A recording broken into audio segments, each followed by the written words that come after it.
Welcome back to Coins from the Crypt. Bitcoin has found itself in an absolute savage downtrend ever since November, and now we've come along this key area of historic support and resistance we can see. Now if we dive in, I'm on the daily right now, but if we go into the smaller time frames, like the hourly, we see a lot of M's forming here, which is not what we want to see from a bullish perspective. And we can see once we broke this support, we came to take another run at it, but only to get rejected once again. So now we are definitely below this area, and we're not seeing a lot of life from the bull, so to speak. So I'm just going to go back out on the daily to take a look at where this thing might go. So if we come to the bottom here of the March 2020 low and go to the current high. Now the reason I'm using the current high is because you could consider this the move and then go off these fibs. But you'll notice that when I use this high and consider it one move, the touch points on this fib is textbook, right? It's perfect. So I'm going to keep it drawn here for now. And then if you notice the 0.618 and the 0.5, this region here that a trend usually likes to retrace to, it's right here where this prior low was. So if we do see this support break down, my guess is we're going to see a revisit of it's around 36,000, the 0.5.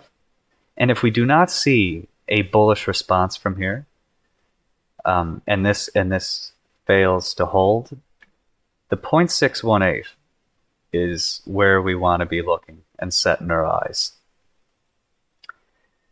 Now I'm just going to go a little further back in history because I know this isn't what everybody wants to hear right now. Everybody would like us to find support on this white line here and continue up to 100,000 and beyond. But if we just delete this Fibonacci here and we go back as far as this chart will let me, which is looks like 2015, 2016.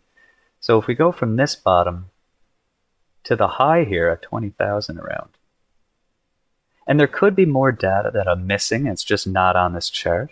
But this is going to work for this example regardless. So we can see once we had this blow off top here and came back down to the 0.618, historically, once it did come back to that 0.618, that was a tremendous buy zone.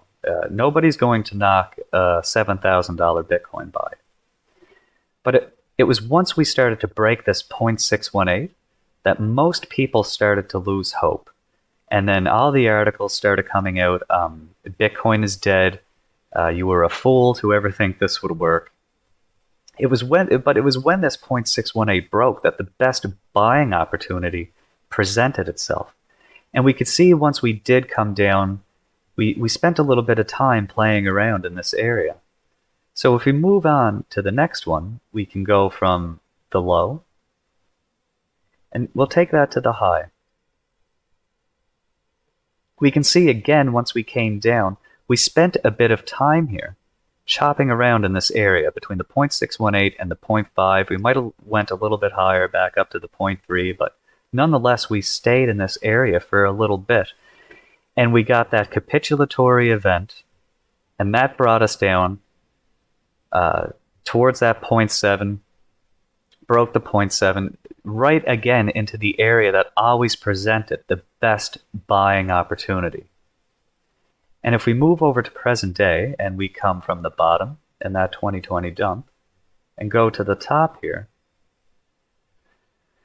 it wouldn't be surprising to see something similar play out. So if we did get a break here, let's say we came down, we broke this line of support here, maybe test the 0.5, come back up, fail, retest this 0.618, and then that's when I'm assuming we're going to get a meaningful response. It doesn't mean we're going to go straight to new higher highs or that we cannot create another lower low, but from here we definitely will see a response. This is getting pretty far into the future, obviously, and there's no way to tell this, but I'm just talking about a macro time frame. Okay, we can see that this would look similar to what we've seen before. Okay, so if we did get that capitulatory event down to the 0.7, okay, we came up, we came down.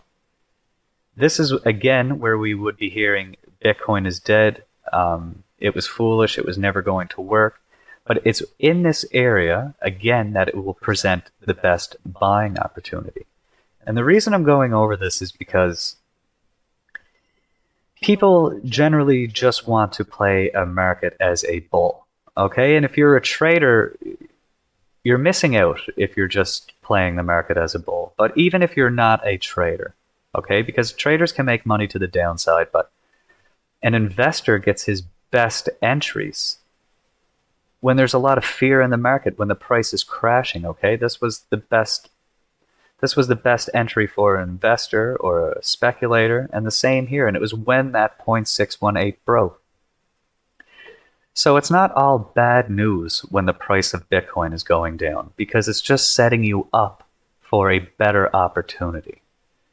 Now, I'm not suggesting that this has to happen or this is definitely what's going to happen, but if we do see this support broken, in my opinion, the probability of seeing something like we've seen in the past there play out becomes much higher. Okay, we'll take a look at this tomorrow, and we'll see if any more bullish reaction comes in, maybe to find support here and maybe to take us up. But in my opinion right now, I am leaning bearish. We may see some small response here, but in the end, I do feel it will fail and this support will break. But there are no guarantees here, folks. You know how it is. We'll take this one day at a time. We'll come back tomorrow and we'll see what's going on.